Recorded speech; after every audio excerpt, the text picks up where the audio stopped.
না এত খাবার কি করে খাচ্ছ তুমি? ব্যাপারটা হচ্ছে যে খাবারটা কিছুই না আমার কাছে, কারণ আমি হচ্ছে পেটুক আর তার সঙ্গে হচ্ছে বাঙালি, ঠিক আছে? তো পেটুক বাঙালিরা পেটুকই হয়, আর আমার চ্যানেলের নাম যখন পেটুক বাঙালির আড্ডা, তখন এতটুকু খাবার আমার কাছে কিছুই না, ঠিক আছে? তো প্রত্যেকটাই দেখতে পাচ্ছ খাবলা খাবলা দিয়ে খাওয়া হয়ে গেছে, আর বাকিটা তো খেয়েই নেবো। প্রথম এই যে উদ্বোধন হলো সাথে আল্লাহতে, খাবার কেমন লাগলো তোমার? দেখো, খাবার প্রত্যেকটাই খুবই সুন্দর হয়েছে। বিশেষ করে ওদের যে বাঙালি থালির ওপরে ফোকাসটা আছে, সেটা কিন্তু আমি ভালোভাবে বুঝতে পারছি। তার কারণ হচ্ছে বাঙালি থালির যে মাছ, তারপরে সবজি, ডাল, এগুলো প্রচণ্ডভাবে বাঙালি এবং বাড়ির রান্নার মতো লাগে, ঠিক আছে?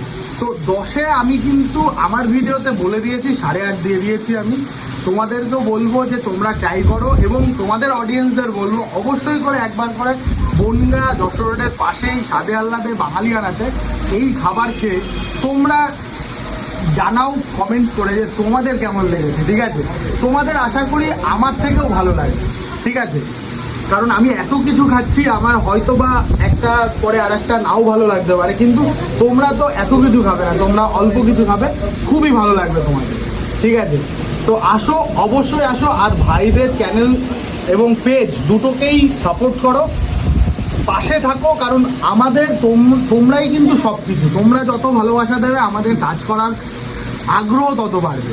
তো আসো, খাওয়া দাওয়া করো, আমাদের জানাও তোমাদের কেমন লেগেছে।